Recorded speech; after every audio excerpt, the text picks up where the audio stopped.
newborn session, but I have some time left, so I'm going to answer a few more questions. Someone's asking for some advice on camera settings for younger children who keep moving and are out of focus. I would say increase your shutter speed. Don't go lower than 1/200. That's what I do at least.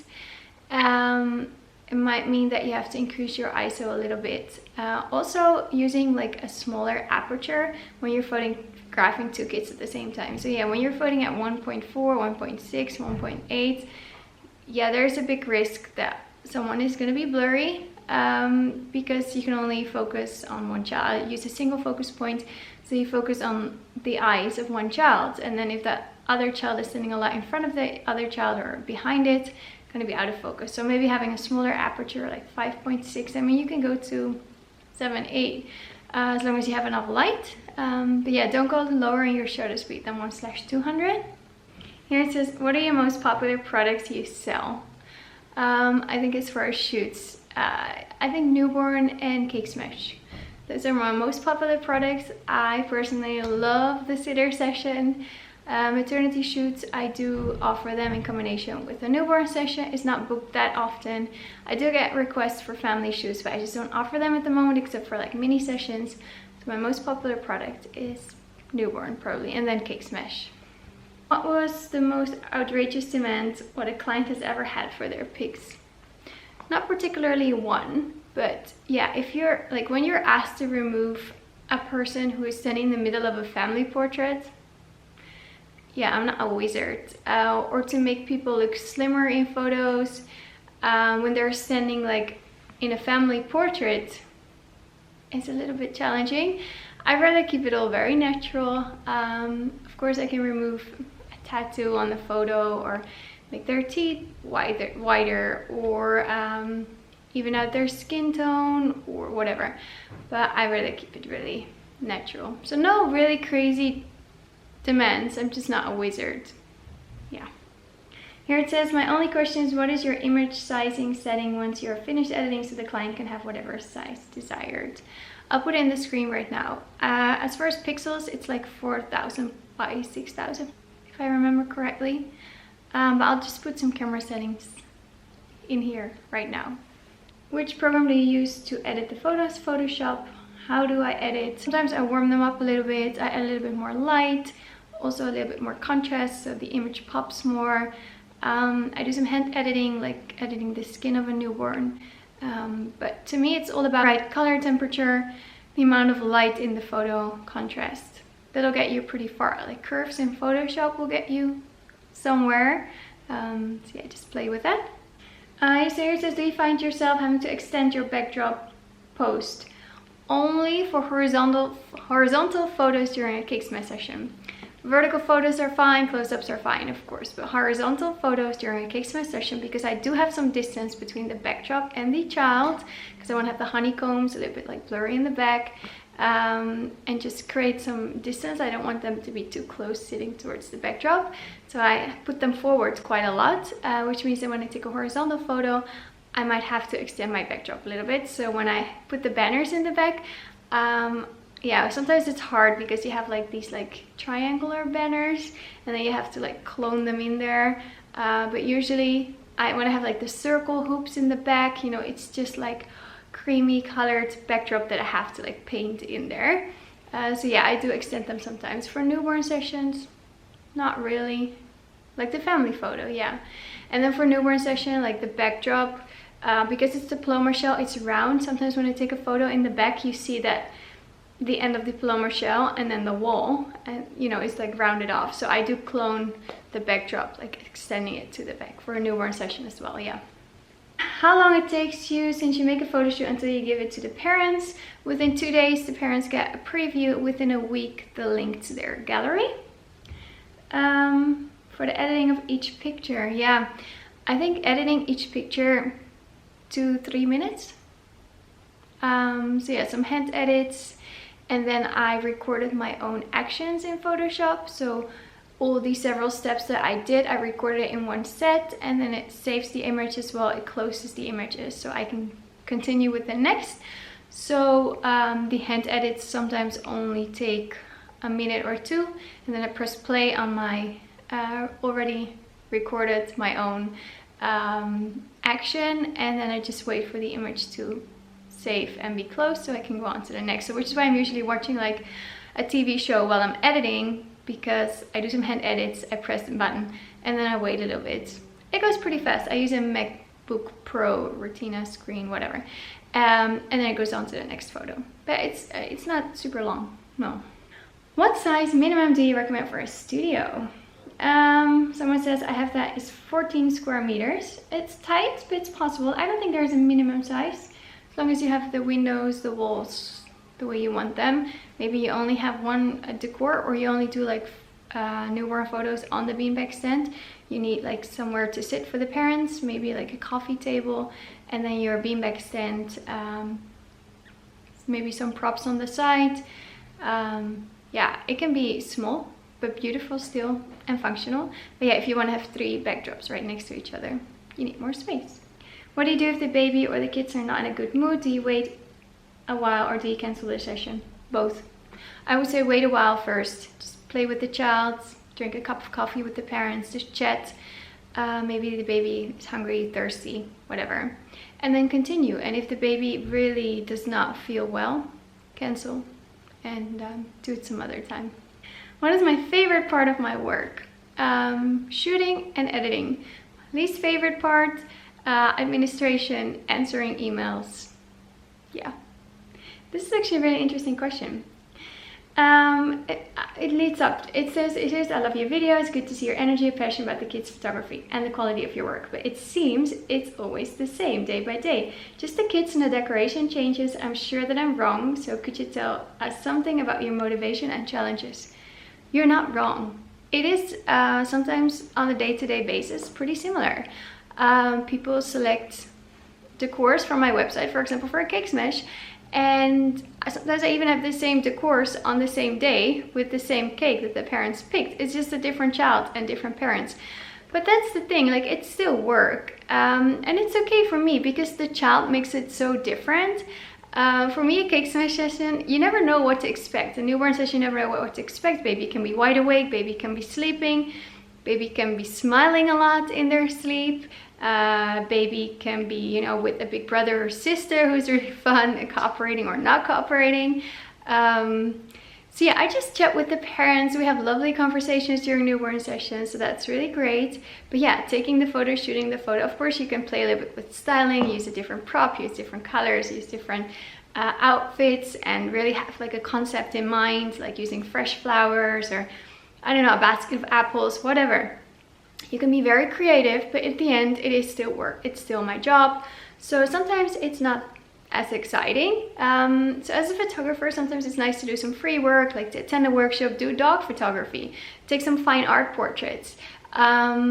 Mini sessions are great because you build up a whole new set and you can be creative again and challenge yourself. But sometimes if I have 2 cake smash sessions and a newborn session in one day, it can be a little bit similar to other newborn sessions that I've done. And the cake smash sessions are similar. You know, I set up, baby comes in, gets dressed, chat with the parents, baby sitting down with a balloon, I take photos, we blow bubbles, play peekaboo, sing a song. You know, they get the cake in front of them. Of course, the reaction of the child to the cake is different every time. I take photos, put some cake on their feet, take a photo from the top, it's all very similar. Then we clean up the baby, I prepare the bath, baby takes a bath, blowing bubbles, whatever. It's not that exciting, but I mean, in every job you get some routine work because people book you based on what they've seen on your website and they want to have similar images. So I deliver to them similar images, but I still do it with a smile, with a lot of energy, with a lot of love for the child to make them feel comfortable. So yeah, it's not that every day is different. And but yeah, try to challenge yourself still to create the best images possible for those clients. They're paying you, they want to have images of their child. So I want to make sure that every session is successful. With every session I can deliver a gallery full of beautiful images for the parents to cherish and love forever. But yeah, sometimes it's very similar. That's why I stopped doing my week vlogs, because I felt so repetitive. It's like, yeah, that's the thing. I mean, it's my work. So it is a little bit repetitive sometimes in every job. Even like if you teach in front of a classroom, every day is different because children, you work with people, they always respond differently, and but still you prepare your classes and you teach. And yeah, if you work in a daycare center, you're changing diapers, you're preparing bottles, you're taking care of the kids. It's still different every day because every day the kids are different because you're working with people.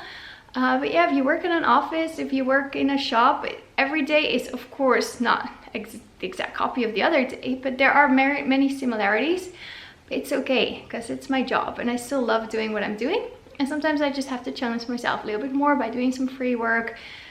I don't know, creating my own backdrop, crafting a DIY project like the floral circle, or whatever. Just challenge myself to keep it fun. I love the question. Did you do your own kids' newborn photos? Yes, for my daughter, they were not that good, but she still has a beautiful photo on her birth notification card. And I mean, it was nice to take some photos of her. On my son, it was a little bit better, but still, you have hormones because you just gave birth, and then the baby's smelling you and they want to drink milk because I was breastfeeding, and it's hard to take photos of your own baby. So I do regret not having newborn sessions with other photographers when they were born, but it was still nice to take photos of them and to edit them myself, and it taught me a lot. How did you find this passion for doing newborn photos? It was my daughter who inspired me. I was pregnant with her. I was photographing some weddings, some like business portraits, and I wanted to have a beautiful session with her, and I couldn't really find a photographer in my area who was delivering beautiful, warm toned portraits of babies. I did see it in other countries. I was following Amy McDaniel from Dewdrops Photography. I loved her images. So then I thought, maybe I can start offering this type of photography. So I studied it and started doing it. Which software do I use to create video montages on YouTube? I use iMovie. I just drag all the clips in there, sometimes fast forward, sometimes some music underneath. Yeah, just iMovie. Do you select the photos you deliver your clients according to the package they bought, or do you send them extra photos for them to pick and choose them for the extra photos additional to the pack? Second option. 5 images are included in their package. I upload a gallery of a minimum of 25 images, sometimes 30, 35, depending on how many good ones I have. And then they select, usually a lot more than 5, and they pay a little bit extra. Do you have any kind of insurance for accidents? Yes, I do have I don't know how to say it in English. I'll put it in the screen. Zakelijke aansprakelijkheidsverzekering. So yeah, I do have insurance. What file formats do you send to clients for printing? Yes, JPEG, high resolution. I use sRGB as far as like a profile. My go-to lens for the studio photography, 24 to 70mm lens, aperture 2.8. I'm 1 year old. How do you entertain them? Keep them in one place when you have busy ones who walk around. Yeah, I do have a video about it. With the worm, I'll link it somewhere in the screen right now. Sometimes put them in a bucket where they can climb out. I have a fun bucket where something is like spinning and twisting. I have a little toy, like something that made sounds. Yeah, blowing bubbles, singing songs. Here it says, I wonder if you ever use those cute sleepy time hats for newborns. I would love to see video of you making a sleepy time newborn hat DIY. Yeah, use them sometime. And I can make a video about how to make them because they're super duper easy. It's a good idea. Can I have your email? Yeah, it's Fenna@wonder/photography.nl. It's on my webpage. A question about the black background and the black blanket for newborn photography. Does it come out that black or do you fix it in Photoshop? It comes out pretty black, but not pitch black, so I do fix it in Photoshop. So I select the newborn, I refine the edges, then I paint in the extra black, because otherwise if you would light up the image, you could see like creases in the fabric. So I do paint over some pitch black. Would you consider showing unedited photos straight out of camera just to get an idea of what they look like? Yeah, I can do that. I'll show you some before and afters right now because it's interesting to see. Where and how do you store all of your photography backdrops and props? Where do you get your backdrops? What size are they? I already talked about where I got them and the size. How I store them will be fun to see in my new studio. Yeah, I can show you a little bit now. I have some hanging on racks, like fabric backdrops, and then the rolled up ones, they're just like standing in a corner. where they cannot like fall over. Have you ever used a virtual assistant? Do you outsource for things such as logo or website design? No, it's no sponsoring, but I do my own website in Wix and I designed my own logo. My camera battery is dying and my clients are almost here. More questions. How's Jamie? She's great. She's a 1.5 years. She's a happy pup. She loves to play. She's very active. She loves to run around outside. She listens pretty well. So yeah, she's doing great. I want to do more photo sessions with her after doing my workshop dog photography. Of course I can apply it. So many nice compliments as well. Thank you. That's really nice to hear. How do you handle close friends asking to do photo sessions? Do you give them a discount? If so, how much? How about recurring customers? How do they know which angle to focus? Okay, many more questions. Sometimes I offer free sessions or discounts because I want to give it. As soon as people start asking for it, I usually don't. So family members I photographed for free, but then I also asked them permission to show, you know, their work or my work on social media or even in a video. Sometimes I'm looking for models, but yeah, if people ask me for discounts or things for free, I usually don't give it. And I did have vouchers of 10% discount, which I gave out to customers who kept coming back. I haven't done that for a little bit now, but I might do that again in the future. That's always nice for customers who come back a lot. Okay, I'm gonna stop now. Talk to you later.